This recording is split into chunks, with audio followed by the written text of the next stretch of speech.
Welcome back to the Relaxing Ghost channel here on YouTube. Today we have the best of Raw 2010. Big fan of this DVD set, packaging wise. When it comes to the content, I think this one just falls short a little bit. 2010 wasn't the greatest year overall, but there is some pretty good stuff on here. So let's get into this. Run down the cover, the match listing, and so on and so forth. I do love the white background opposed to the 2009 set where it was too much red. This is probably my favorite. We got Cena and Sheamus, Shawn Michaels, Randy Orton, The Nexus, and Bret Hart. Pretty cool cover. I love this spine though. Really cool. So this is a 9-hour runtime. We got just various shots here. The RKO to Evan Bourne, that was amazing. Taker and Shawn Michaels. Triple H and Jericho. And then The Nexus and Cena. So it says there's more than 20 matches on here. Pretty cool interior artwork here. You got The Miz as US and tag champs. Shot of the Nexus there.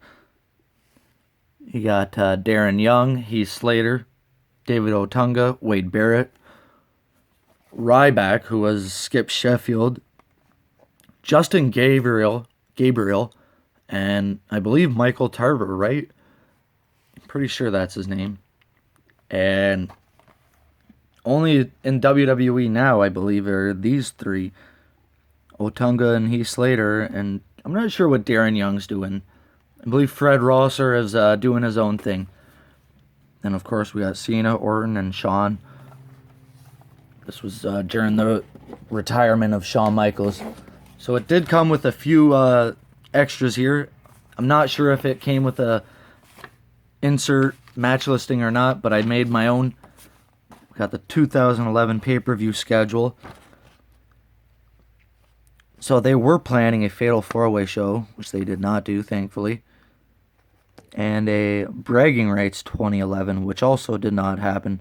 And Hell in a Cell moved to that Sunday in October. So pretty cool. We also got a Best of Raw 2011 card. This is a big complaint of this set I have, is the interior artwork is very bland. We got Orton, Cena, and Barrett. And behind the discs is nothing. Raw Disc 1. I think that's a waste of space. There is nothing to this DVD interior-wise. So it's going to lose some points from me just for all that wasted space. That's a lot of real estate you're giving up there. So, if you can bear with my handwriting here, we have the return of Bret Hart after a decade and a half, almost 12 years. Then, from the same show, I believe this is also the show which went head-to-head with Impact Wrestling. It's January 4th, 2010. We have the Unified Tag Title match, DX versus Jericho. We got John Cena versus Sheamus. Sheamus versus Christian. We got an elimination match for the tag titles. DX versus CM Punk and Luke Gallows versus Big Show and The Miz. We got Streak versus Career Build-Up. We got the name and face of WWE, Shawn Michaels versus Kane. So that's Shawn's last match on Raw versus Kane. HBK says farewell. Very emotional moment. Disc 2, Jack Swagger versus Randy Orton. We got Maurice versus Eve. The Big Show and The Miz versus the Hart Dynasty. Cutting Edge with Randy Orton. Edge versus Christian. So this place is nothing without me. John Cena and Evan Bourne versus Edge and Sheamus. We got the start of something much greater. We got the Raw roster versus Nexus, Randy Orton versus Edge, Orton versus Edge versus Jericho for the number one contendership of the WWE title. Disc 3, Cena and Bret Hart versus Edge and Chris Jericho. Chris Jericho versus Wade Barrett. John Cena versus The Miz. CM Punk looks back on 900 episodes of Monday Night Raw. We got the poster child, Morrison versus Sheamus. This is around King of the Ring time. Orton versus Jericho in a Falls Count Anywhere match. You're a Coward, Cena.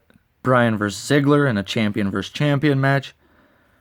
We got a Tea Time with Santino. Piper's Pit with Cena and Orton. We got The Miz cashing in. King of the Ring finals here. John Morrison versus Sheamus. Fatal 4-Way for the tag titles. Santino and Kozlov versus Henry and Yoshitatsu versus the Usos versus Heath Slater and Justin Gabriel. Pretty packed set overall, you know. Stuff with Bret Hart and Shawn Michaels, The Undertaker. Really cool. So overall, I give this set a thumbs up, but just barely. I think that it's lacking a lot of interior artwork, and 2010, it's just not the greatest year of WWE. So let me know your thoughts on this, guys. We'll talk to you later. Peace.